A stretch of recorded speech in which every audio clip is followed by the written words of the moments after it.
আসসালামু আলাইকুম সুপ্রিয় দর্শক, আশা করি যে যেখান থেকে ভিডিওটি দেখছেন সবাই ভালো আছেন, সুস্থ আছেন। তো অনেক দিন পরে একটি লাইফস্টাইল ব্লগ ভিডিও নিয়ে আসলাম। তো আমার ঘরের এই গাছগুলো ক্লিন করেছি, অনেক ময়লা হয়ে গিয়েছিল। আর যেহেতু আমার ঘরে বিড়াল আছে তাই টুকিটাকি ময়লা সব জায়গায় কিন্তু ছড়ায়, এটা যারা বিড়াল পালে তারা জানে।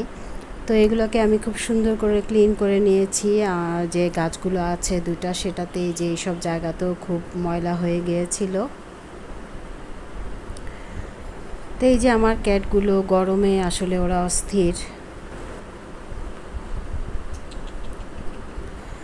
তো ওদের লিটার এনেছি, সেটা এখানে রাখা ছিল। আর আমি একটু দেখাচ্ছিলাম ওরা কে কী করছে।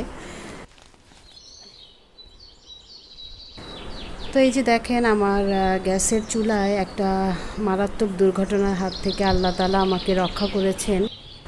এই চাবির এখানে আগুন চলে আসতো এবং আগুনে এটা গলে গিয়েছে। তো এটা আগুনে জ্বলতো, কিন্তু আমি তেমন একটা রান্না করতাম না এই চুলাটাতে, খুব কম রান্না করতাম। আমি ওই একটা চুলাতেই রান্না করতাম। তো আমি রান্নাঘর ক্লিন করেছি আমার যে কাজ করেন সুমায়ার মা, ওনাকে দিয়ে।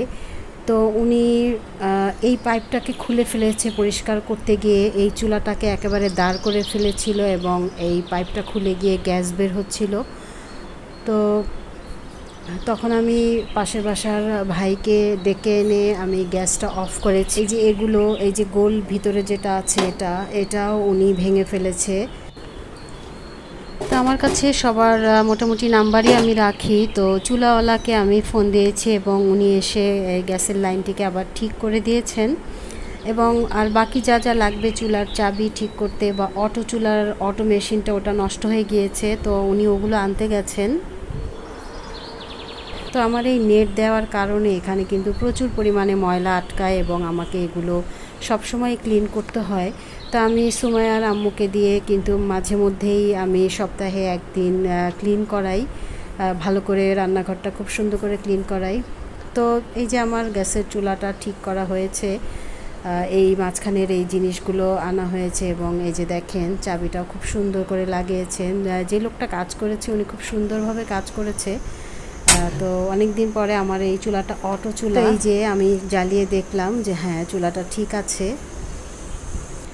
তো এরপরে আমি এখানে খাবার পানি ফুটিয়েছি এবং চিংড়ি মাছ দিয়ে লাউ রান্না বসিয়েছি এবং এই সাইডের এই চুলাটায় আমি প্রায় 6-7 মাস পরে এই যে রান্না করছি।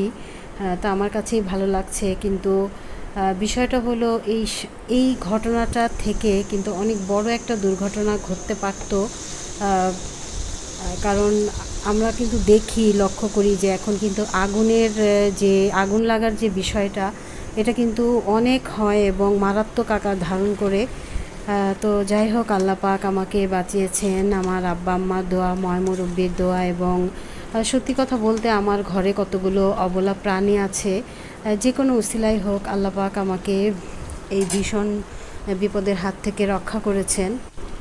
সেজন্য আল্লাহর দরবারে লাখ লাখ শুকরিয়া, যতই আদায় করব আসলে খুবই কম। তো এই পাশের এই চুলার চাবিটায় কিন্তু আগুন চলে আসতো এবং আগুনেই কিন্তু ওইটা পড়ে গিয়েছিল।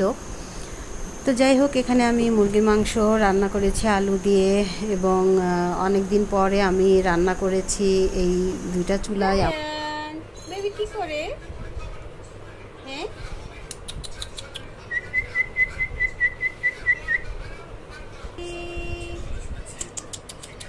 বাবা কামড় দেয়, কামড় দেয় পচু পচু। তো এই যে আমার বাবুটা কিন্তু দেখতে দেখতে বড় হয়ে গিয়েছে এবং একটা মা বিড়ালের মুখের ইনফেকশনের কারণে একটা ছোট বাচ্চা বিড়ালের যে কী ক্ষতি হতে পারে সেটা আসলে আমার সাথে না ঘটলে আমি কখনোই জানতে পারতাম না, এবং সেটা নিয়ে আমি পরবর্তী একটি ভিডিও বানাবো। তো এই হচ্ছে আমার আজকের ভিডিওটি। আশা করি ভিডিওটি সবার কাছে ভালো লাগবে। তো সবার কাছে অনুরোধ থাকবে আমার চ্যানেলটি সাবস্ক্রাইব করে আমার পাশে থাকার জন্য, এবং যারা এই পর্যন্ত আমার পাশে আছেন তাদের সবাইকে অসংখ্য অসংখ্য ধন্যবাদ। চলে আসবো নতুন কোনো ভিডিও নিয়ে। সবাই ভালো থাকবে। আল্লাহ পাক আমাদের সবাইকে হেফাজত করুন, আমিন। আল্লাহ হাফেজ।